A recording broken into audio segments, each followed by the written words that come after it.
Esta noite nós estamos seguindo com a nossa série de mensagens, Seja a Resposta para esse Tempo. E hoje eu convido os irmãos ao texto bíblico de Josué, capítulo de número 3.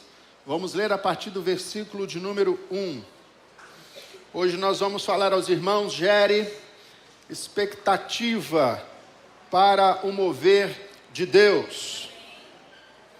Nós acabamos de declarar que nós queremos a presença de Deus. Nós acabamos de declarar que nós anelamos, desejamos pela volta do Senhor Jesus Cristo.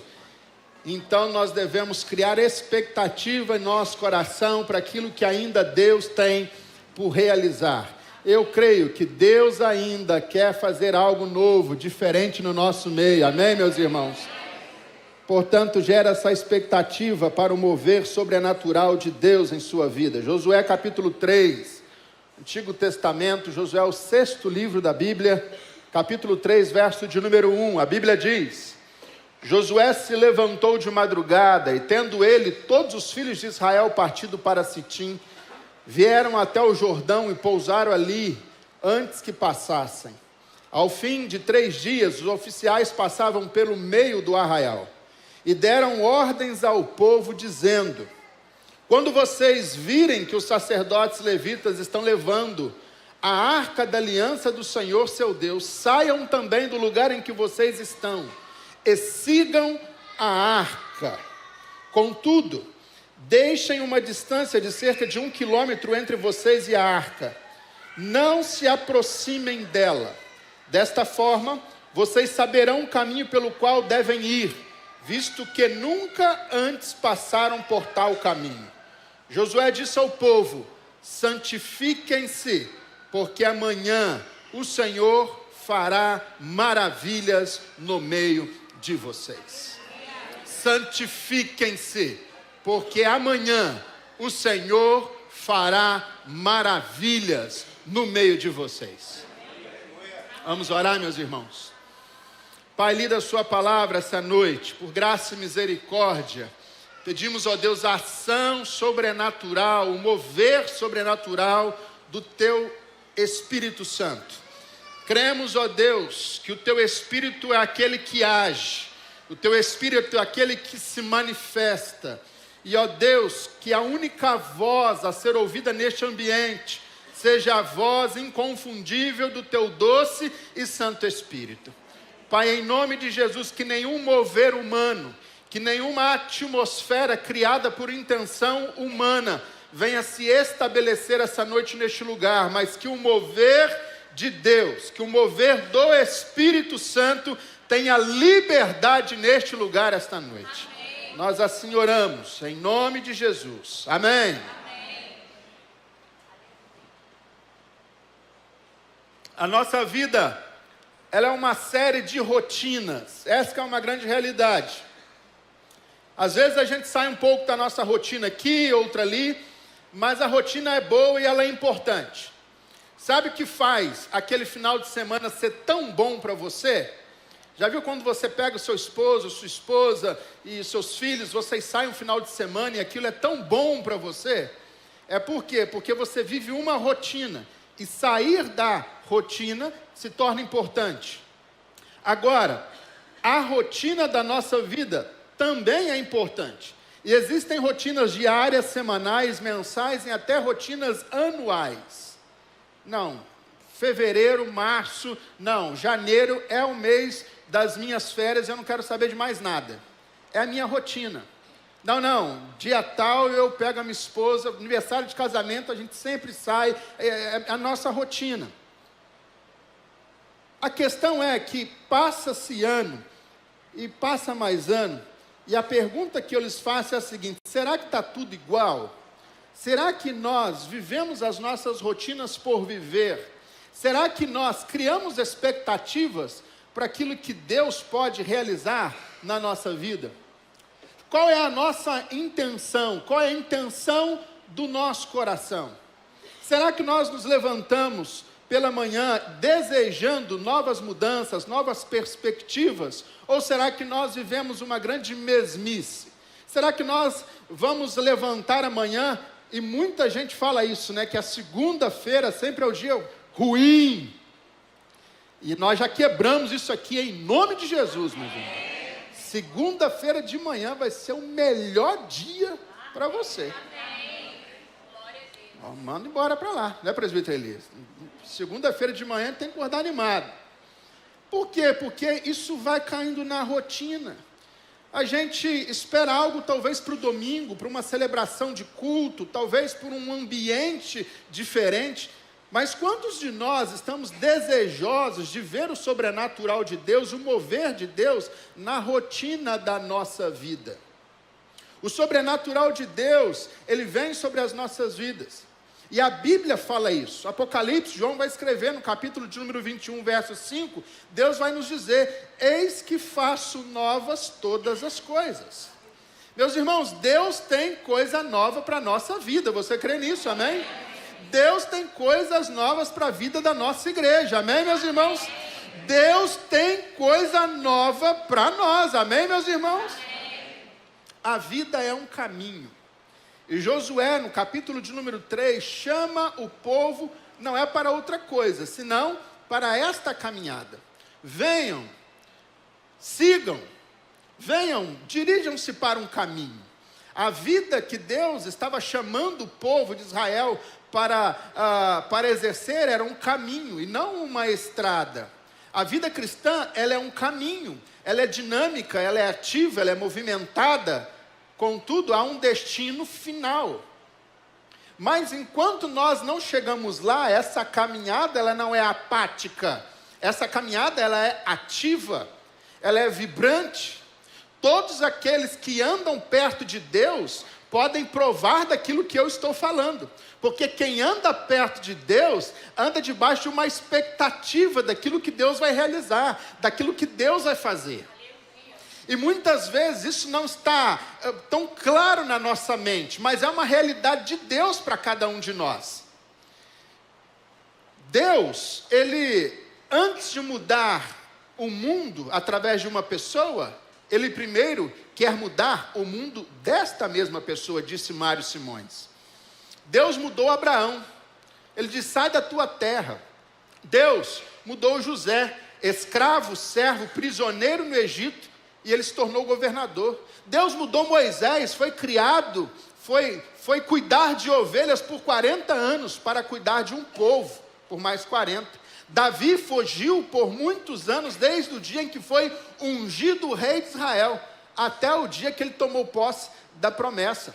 E essa semana eu meditei muito sobre isso, muito sobre a vida de Davi, o tempo em que ele recebeu a promessa e foi ungido rei dentro dos seus irmãos, até o momento que esta promessa se concretizou.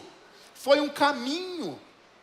Ali ele passou por perseguições, passou por lutas. Ali ele passou por fúria do rei Saul querendo o matar. Ali ele passou por muitas dificuldades, muitos problemas, até tomar posse daquilo que Deus tinha prometido para ele. Nós precisamos entender uma coisa: se Deus tem promessa para a nossa vida, nós precisamos persistir, nós precisamos avançar, nós não podemos abrir mão daquilo que Deus tem colocado nas nossas mãos, meus irmãos.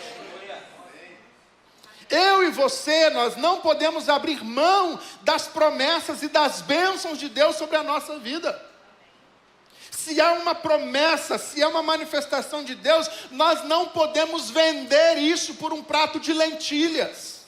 Nós não podemos abrir mão. Do dia em que Davi foi ungido rei dentro da casa de Jessé, no meio de seus irmãos, ao tempo em que ele assume como rei de Israel, houve um tempo gigantesco. Não foi do dia para a noite, não foi logo na segunda-feira, ele foi ungido domingo à noite, segunda já assumiu o trono. Não foi assim. Isso quer dizer para mim e para você que tem coisas na nossa vida que gera tempo. E aí nós vamos ter que enfrentar uma dificuldade. Qual é a dificuldade? A rotina da vida. E muitas vezes nós não estamos preparados para ela. Nós queremos e nós achamos que viver o sobrenatural de Deus é viver sempre algo novo todos os dias. Não. Viver o sobrenatural de Deus não é viver algo novo todos os dias, mas ver a manifestação de Deus e do seu Espírito nas rotinas da nossa vida. Esse é o nosso desafio. O desafio é continuar crendo mesmo sem sentir. O desafio é continuar perseverando mesmo sem ter vontade. O desafio é se levantar para orar na madrugada mesmo com sono. O desafio é acordar domingo pela manhã e vir para a escola dominical mesmo tendo dormido tarde na noite anterior. Esse é o nosso desafio. O desafio é viver, é romper com a rotina. Pensa bem. Talvez o Rubiel sairia um ótimo Davi aqui essa noite, né? Um rapaz ruivo, de boa aparência, tá? A Bíblia fala isso. Do dia que ele foi ungido, pensa bem, se coloque no lugar de Davi nesse momento. Ele foi ungido rei e fala, pronto, agora a bênção está sobre a minha vida. Pronto, agora Deus falou através do profeta. Pronto, mandaram me chamar. Deus me honrou na frente de toda a minha família. Pronto, agora eu sou o cara. Mas segunda-feira de manhã, ele teve que voltar para o pasto. Na terça-feira, ele não viu nada acontecer. Na quarta, ninguém foi bater na porta da casa dele dizendo, tem um trono preparado para você. Na quinta-feira, ele não estava portando uma coroa sobre a sua cabeça. Ele voltou para a rotina. Esse é o desafio de experimentarmos algo novo da parte de Deus e o mover sobrenatural do Espírito Santo. É porque muitas vezes nós achamos que o Espírito Santo ele vai agir lá nas manifestações grandiosas, miraculosas, e eu creio que ele possa fazer isso. Mas mais do que isso, o Espírito Santo, ele quer estar com você na rotina da sua vida. É quando você vai dar o troco no caixa, e ali, através de um sorriso, você transmite a graça e a unção do Espírito Santo a outra pessoa. É quando na terça-feira você dá um abraço em alguém, e aquela pessoa diz para você, olha, eu não sei o que você carrega, não sei o que está em você, mas eu sei que há algo diferente. É quando na quinta-feira você chega pela manhã para trabalhar, onde todo mundo já está contando os minutos para poder ir embora, você chega e fala, bom dia, e as pessoas olham para você e falam, não sei o que aconteceu, mas a atmosfera mudou, porque alguém de Deus chegou ali, amém, meus irmãos? Vida cristã, ela é essa aventura. Deus não nos chamou para ficar sentados. O salmista vai dizer isso, Salmos 37, verso 5, entrega o teu caminho ao Senhor, confia nele, o mais ele fará, ou seja, entrega para Deus. É necessário seguir, essa foi a ordem de Josué, no capítulo 3, verso número 4, deste modo saberão o caminho que vocês precisam seguir. Existem vários caminhos na nossa vida, e há caminhos que parecem o homem direito, mas ao final são caminhos de morte. E qual é o caminho que te conduz à morte? É o caminho da sua vontade, é o caminho do seu planejamento, é o caminho do seu propósito. Todas as vezes que você se levanta pela manhã para cumprir a sua agenda, o final vai ser um final trágico. Mas todas as vezes que você se submete à ação de Deus, mesmo que aparentemente possa parecer algo ruim, Deus está preparando algo melhor. Amém. Por isso, precisamos da ajuda e do conselho de Deus nas nossas vidas. O salmista vai declarar isso no Salmo 32, verso 8. Eu o instruirei. Eu mesmo, diz o Senhor, ensinarei o caminho em que você deve seguir. Eu te aconselharei, eu vou cuidar de você. Portanto, a confiança que temos é que podemos sair daqui nessa noite, criando novas expectativas e gerando expectativas do mover de Deus na nossa vida. Nós podemos fazer isso. Por quê, pastor? Porque Deus é quem está nos conduzindo nesse caminho. É Deus quem está nos aconselhando. É Deus quem está cuidando de nós. Você se lembra de uma experiência de ter ido em um lugar que você nunca tinha ido antes? Você já teve essa experiência? É um passo que você se sentiu inseguro, um lugar meio estranho, meio esquisito. Priscila e eu, nós não tínhamos ainda nem o Bernardo, nem a Luísa, nós fomos fazer uma viagem para Porto Seguro. Uma viagem muito legal. E E fomos lá, né? Porto Seguro. E chegou domingo à noite. E o que o crente faz domingo à noite, gente? Vai para a igreja, né? E aí eu conversando lá, nós não sabíamos de nada, não conhecíamos absolutamente nada. Não tinha Uber naquele tempo, táxi caro, e vamos pegar um ônibus aqui, vamos ver se tem uma igreja perto. Mas aí, o presbiteriano aqui fala, não quero ir em qualquer igreja, eu quero ir numa igreja presbiteriana.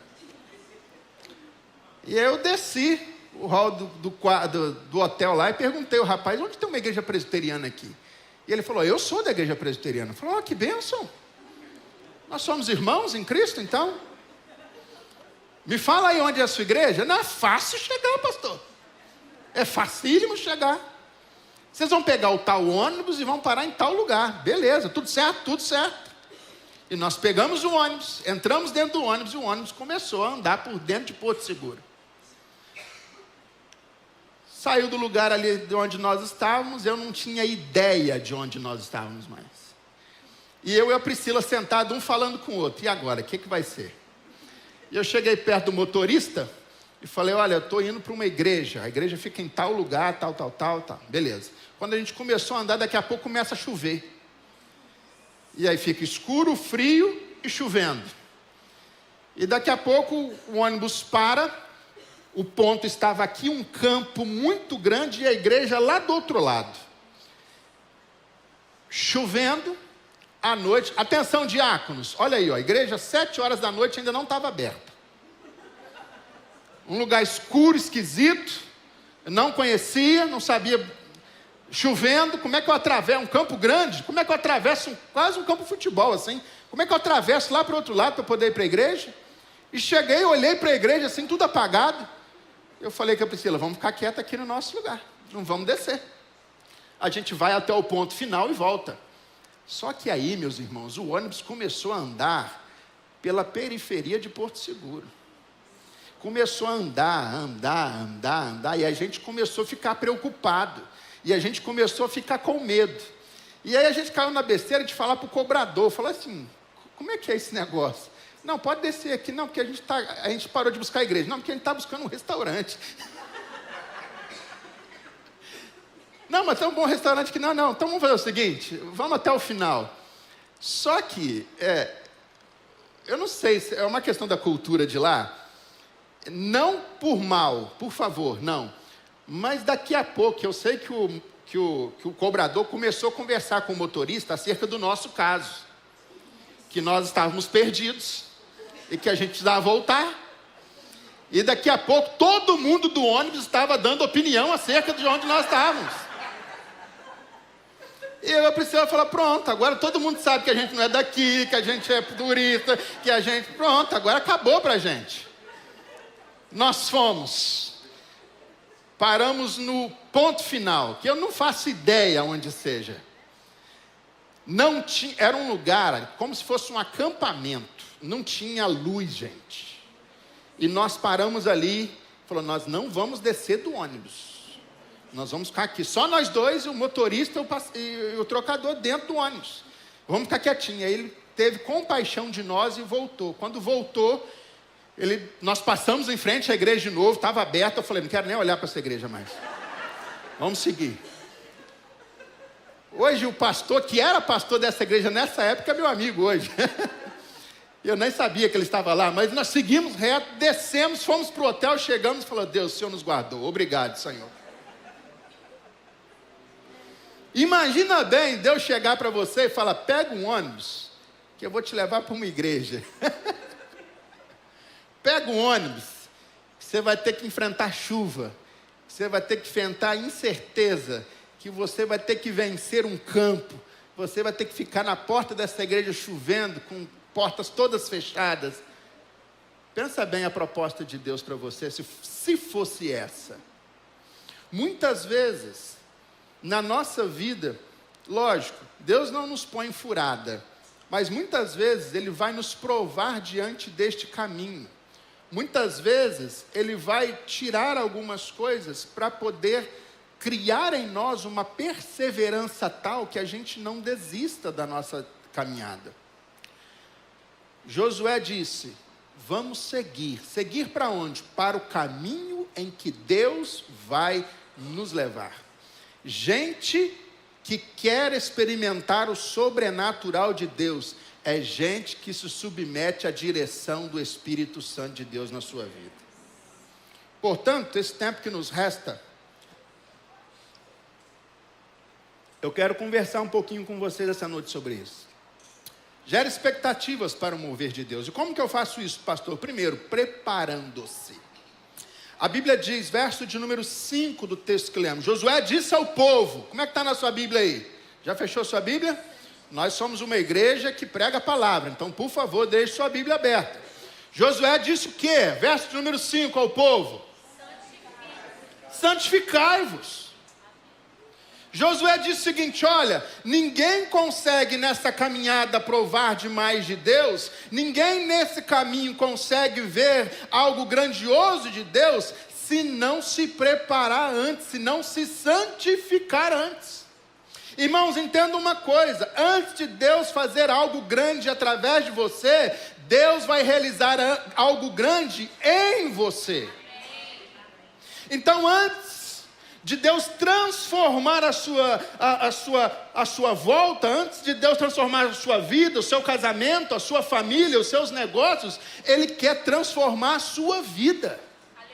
A proposta de Josué para o povo não foi outra, senão: preparem-se, santifiquem-se, preparem-se para um novo nível, preparem-se para uma nova atmosfera, preparem-se. Meus amados e queridos irmãos, vem comigo aqui, eu quero falar isso muito com você essa noite. Nós estamos caminhando por um novo espaço, os desafios estão aí, as dificuldades que temos enfrentado, e não é uma mudança de endereço que nós estamos fazendo. Deus não quer tirar a gente da Avenida Antônio de Almeida e levar a gente para a Avenida Jaraguá. Não é uma mudança de endereço, é uma mudança de nível, uma mudança de atmosfera. Eu acho que você não ouviu isso. Eu queria muito que você entendesse o que eu estou falando. Deus não quer mudar o nosso endereço. Deus quer mudar o nosso nível de experiência, de maturidade com Ele. É um outro nível. Pastor, então a gente vai se achar melhor do que os outros? Não, não é isso, por favor. Não é um nível tal que fala: agora eu estou no outro patamar, agora eu não pego mais na sua mão. Não, para de bobeira, meu irmão, nada disso. É um nível espiritual. Aqui nós alcançamos um tanto de pessoas, aqui nós servimos uma quantidade de pessoas, lá nós vamos poder servir muito mais pessoas, muito mais gente vai ser alcançada, muitas outras famílias serão alcançadas pelo poder do Espírito Santo. Deus está nos levando para um novo nível. Entenda isso. Por isso, Josué está dizendo: olha, nesta caminhada que Deus está colocando diante de vocês, vocês precisam seguir. Seguir o quê? A presença de Deus. Josué diz o seguinte: a arca do Senhor, o símbolo da presença, vai diante de vocês. Não cheguem perto, porque senão vai dar ruim. Fiquem 1 quilômetro, mas para onde ela for, vocês vão atrás. Meus irmãos, o nosso propósito não é outro senão seguir a presença de Deus. Aquilo que Deus quer fazer, aquilo que Deus quer manifestar, é a presença dEle que nos interessa, meus irmãos. Deus, Ele nos escolheu antes da fundação do mundo para sermos santos, para sermos irrepreensíveis. Somos salvos pela santificação do Espírito e a fé na verdade. Portanto, devemos seguir a santificação, diz o escritor aos Hebreus. Deus nos salvou do pecado e não no pecado. Ele nos tirou das potestades de Satanás. Foi Ele quem nos resgatou do império das trevas e nos colocou firmes no reino do Filho do seu amor. Ele nos libertou da casa do valente para sermos sua herança particular, meus irmãos. Somos totalmente do Senhor.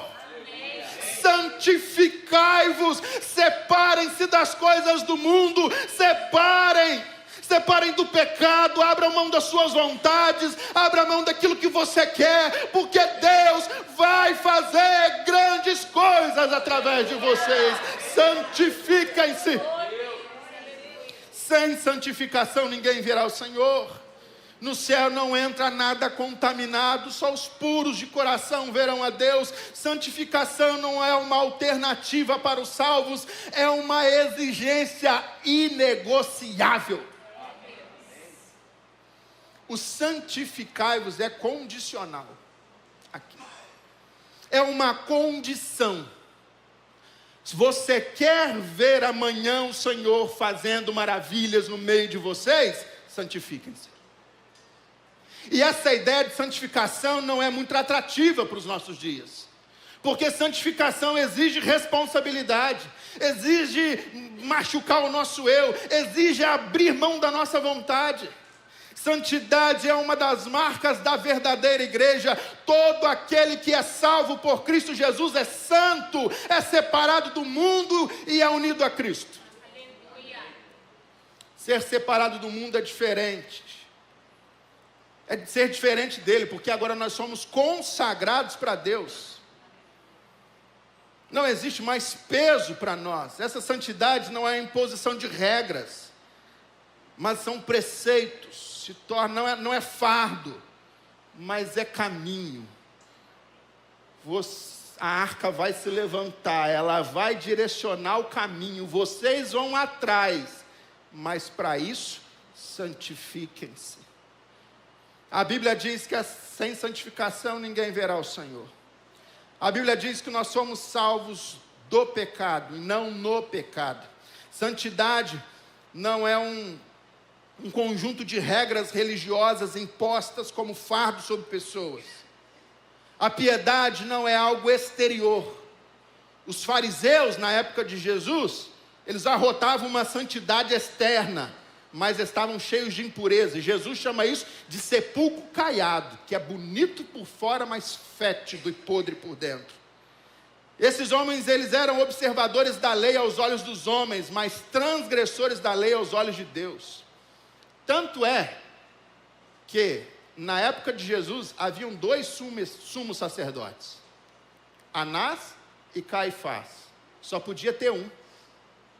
Se eles eram tão observadores da lei, mas por que haviam dois? Porque era um acordo político. Deus não está interessado em regras, em cumprir cerimônias. Isso não enche os olhos de Deus. O que agrada a Deus é quando você diz não ao pecado. Isso agrada a Deus. Quando você separa a sua vida para Deus, quando você santifica a sua vida para Deus, quando nos seus negócios, quando no seu trabalho, quando na sua casa, quando na sua faculdade, você diz não, porque eu sou de Jesus.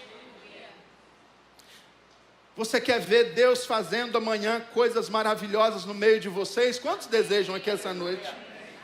Então santifiquem-se. A santificação não apenas marca a nossa comunhão com Deus, mas também é uma condição fundamental para a operação de Deus em nós e através de nós. O grande líder Josué disse ao povo de Israel: santificai-vos, porque amanhã o Senhor fará maravilha no meio de vocês. Deus, meus irmãos, é um Deus santo e busca homens e mulheres santos para a realização da sua obra. Não adianta. Enquanto houver pecado no nosso meio, enquanto houver capa no nosso meio, Deus não será conosco. Não ache que Deus vai ratificar as suas tragédias. Não ache que Deus vai fazer suspensão das suas más escolhas. Não ache que Deus vai chegar e vai apagar simplesmente do dia para a noite tudo aquilo que você planejou e arquitetou na sua mente, fazendo com que tudo lá na frente converta para o seu bem. Entenda isso. Pastor, mas a Bíblia diz que todas as coisas cooperam para o bem. Sim, Deus tem o poder de transformar o mal em bem. Mas muitas pessoas arquitetam na sua própria mente aquilo que é mal, e quando dá errado lá na frente, aí corre para Deus. Fala: Deus, agora resolve o problema que eu mesmo criei. A santificação é a preparação do povo de Deus. A santificação é a abstenção de coisas do mundo e a separação para Deus. Onde prevalece o pecado, o braço de Deus, ele é encolhido. Israel caiu diante de uma cidade que tinha até um nome pequeno, Ai, porque havia pecado no meio do arraial. Quando o povo de Deus amarga derrotas, não é por causa da força do inimigo, mas por causa do seu próprio pecado. Isso me faz meditar, meus irmãos, quantas vezes nós estamos caindo, quantas vezes nós não estamos conseguindo romper. Será que a culpa não é nossa por causa do nosso pecado? Quando o povo de Deus amarga essas derrotas, muitas vezes não é causa do inimigo se levantar, às vezes é o caso de nós não nos prepararmos. O pecado, ele é maligno aos olhos de Deus. O nosso trabalho será em vão se o realizarmos sem uma vida santa. Deus não se agrada do trabalho sem vida, de realização sem santidade. Isso não tem nada a ver com Deus. A força de uma igreja está não na beleza do seu templo, não na quantidade dos seus membros, ou mesmo na influência que eles exercem na sociedade, mas na excelência da sua vida de santidade. Lembra da igreja de Esmirna?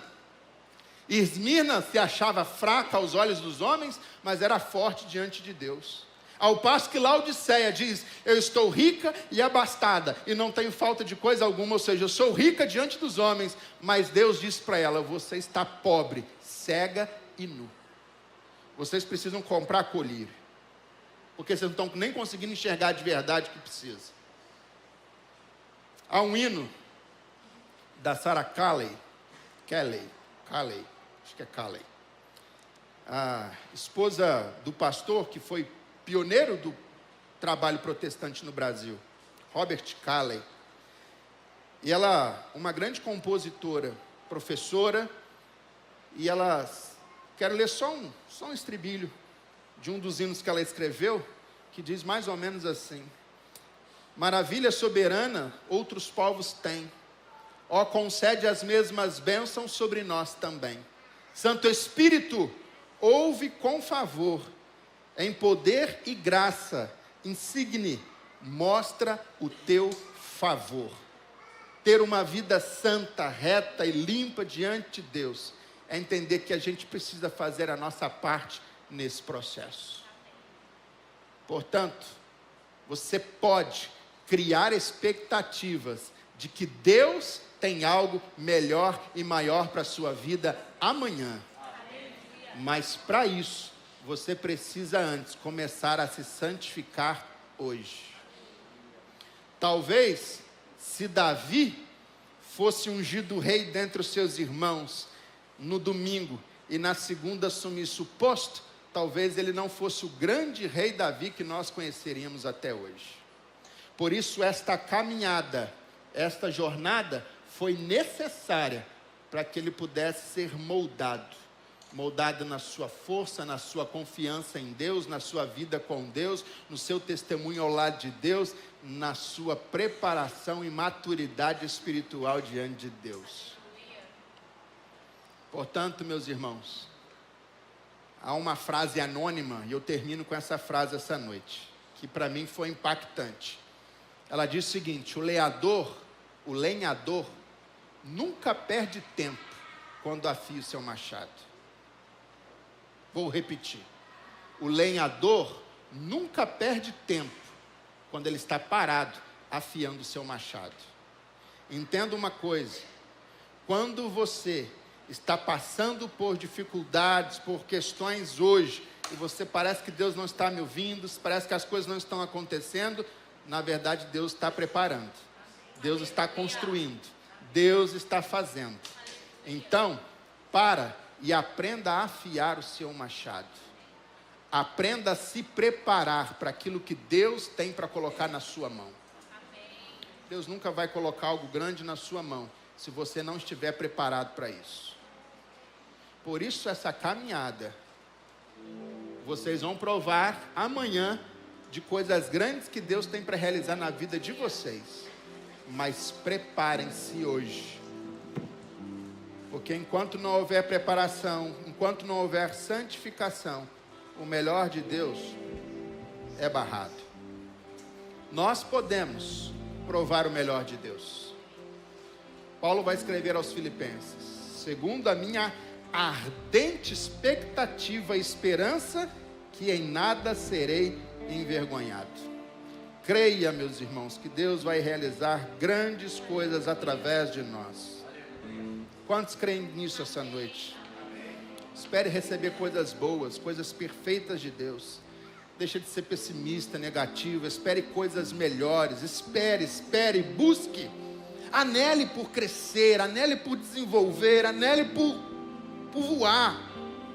Espere grandes negócios, espere o melhor dos outros, espere o melhor de você, espere um aumento nos recursos, espere por coisas boas.